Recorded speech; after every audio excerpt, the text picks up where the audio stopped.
Kirk, you're a coffee nerd and conference junkie. What else do you do? Yeah, well, I have a few children that take up my time. I do have a family, about four children with my wife, and we do that. That takes up a lot of time. I enjoy hiking in that in Montana mountains. That's where I'm located. And I also am the music leader at my church. So kind of all those things with running the business and keeping up on all the trends or trying to for digital marketing kind of takes up my time. And your agency, what is this business about? Yeah, so ZATO is my agency, and right now it's just me and another guy, and we run specifically marketing in Google and Bing for search marketing, and then are expanding into some social channels as well, Facebook, Twitter, LinkedIn, that kind of thing, and primarily probably our client size, our client focus has been kind of the mid the mid-level, the mid-range of clients. Oftentimes an enterprise, a Walmart comes to me, probably going to be a little too big, but at some level, they can be a little bit too small as well. So I think there's a sweet spot in there that we focus on for client size. You just mentioned Twitter. I'm probably not a social media junkie, but each time I'm on Twitter, I see you. You're all over the place. I see your tweets every single minute, probably, and you're very active and you have a lot of exposure. So, what's the rationale behind this? And is it just your personal passion, or does it also make sense from a business point of view?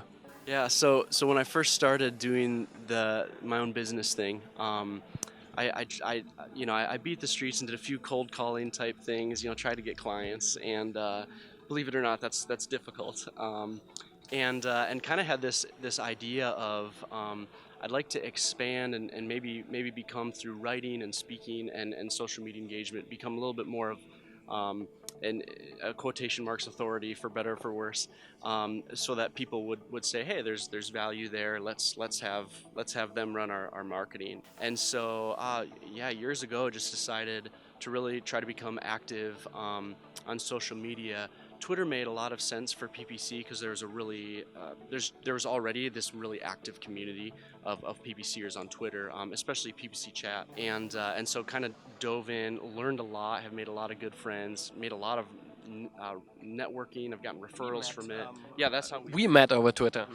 Yeah, I mean, honestly, I think I've met every single. I think I've met every single PPC friend I have, or even acquaintance on Twitter. So yeah, so it's been great for me in education and me learning and growing. It's been great for just business networking. It's been great. I've had leads where they say we saw you on Twitter. So I think it's been overall part of the strategy. I was doing a lot of writing and then speaking as well. So I think it was kind of all of that.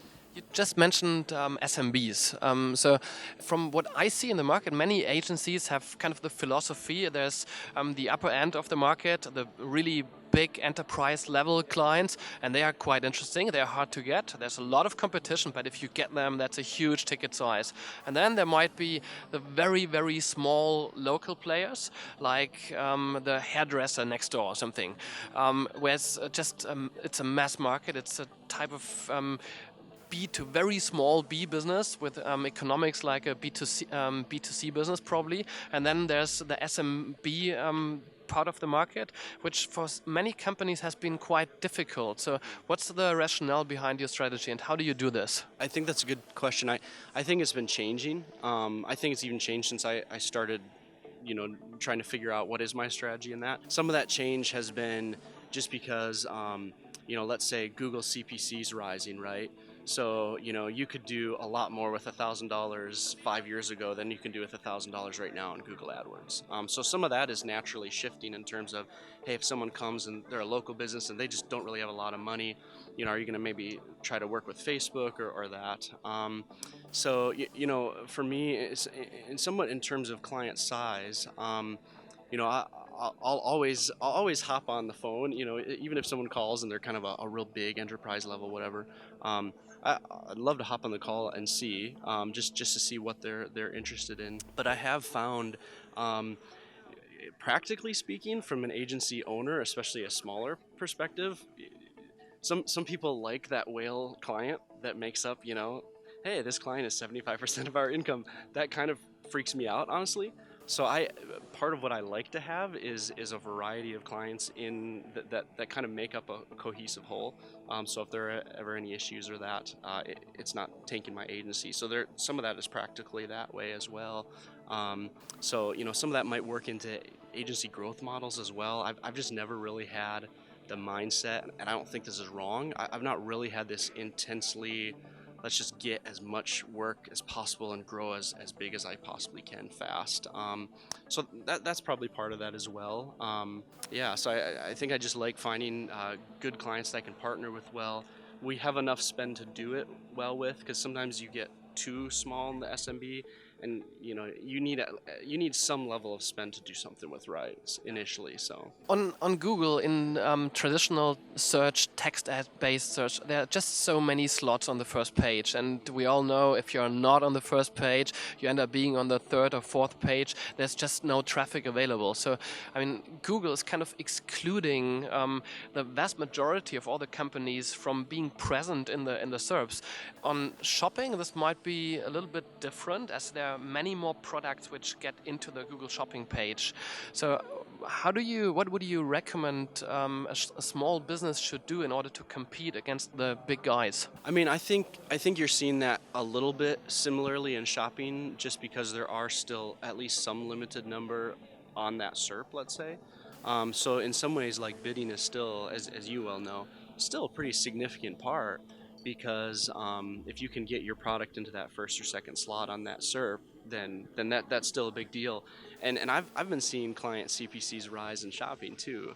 But especially with maybe a client with a limited budget who is more e-commerce, to me, definitely our first talk is like, let's invest this in shopping, because more than likely we're going to be seeing better return with our money than on search text ads. Yeah. So in order to compete on Google Shopping, would you suggest a small business should just apply the very same strategies as the big guys?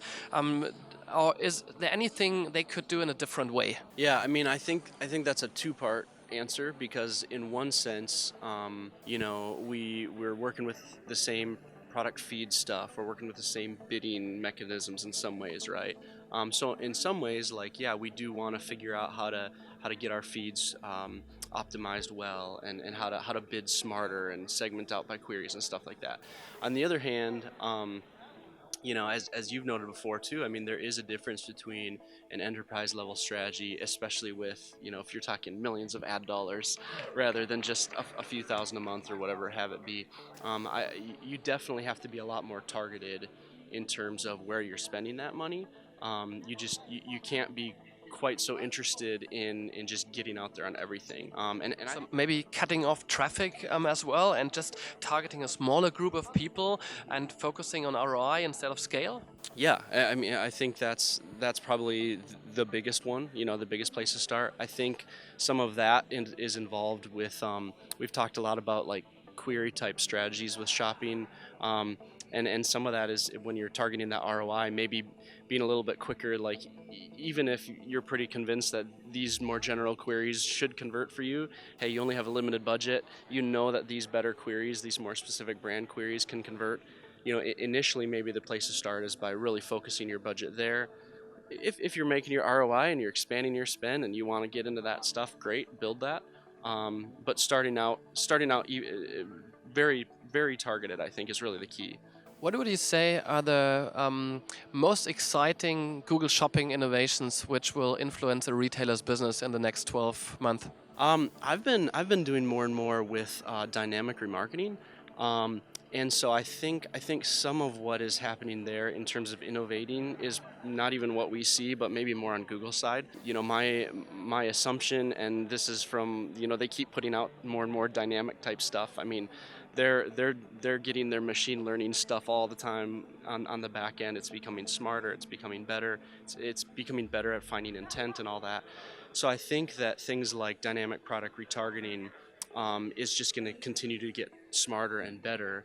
And I can see us using that more in the future. And then I think another part of it is just, there are some advanced strategies and advanced ways to target with shopping, and so some of that in this year might be just implementing those, like just doing those well. I still talk to a lot of people who run shopping, even people who know advanced strategies who still aren't necessarily running those. So that might be one area for people to focus on, is like do it well. We are getting into the next stage where everything is getting more and more refined, and you won't win the game with doing the same stuff as years ago. So the market is getting way more mature. That's also what we see. I mean, I hear people say, well, my campaign is working for me, and like that's great, and it probably is right now. But first of all, how do you know that you couldn't be getting more from it? But secondly, just because it's working now doesn't mean it will as more and more people enter the space and CPCs keep rising. I think this is something which might change over time, because as competition is growing, I think currently we see that there's a decrease in cost per click on Google Shopping. That's because Google is expanding the exposure of shopping ads, so there's more ad inventory available, and a fixed budget is allocated to more clicks. So cost per click has gone down to a certain extent, but it will definitely pick up to close the gap between efficiency of shopping and search text ads. So at a certain point of time, eventually, it won't be just good enough to do what everyone else does, and then some companies will see that ROI goes down, and these refined strategies will help to maintain efficiency at a high level when the competition will continue to increase. What's your highlight at this year's SMX? I think my highlight at SMX is going to be learning social ads even better. I have a few friends here that are teaching on that. Susan Winograd and I think AJ Wilcox has done a lot of LinkedIn ad stuff, and I'd like to personally get more advanced and to learn social better. I feel like I have a pretty good handle on search, on the search side of things, and I think social is just, it's blowing up. And do you think there are true synergies between social and search? I do. I don't think, to be honest with you, that I'm the expert in being able to point out exactly where those are, which is part of what I'm hoping to learn. So I definitely know that there are relationships. I'm hoping to learn better what that looks like, so I can specifically, advertise and combine those together. Yeah. Very good. Thanks a lot for the interview, Kirk.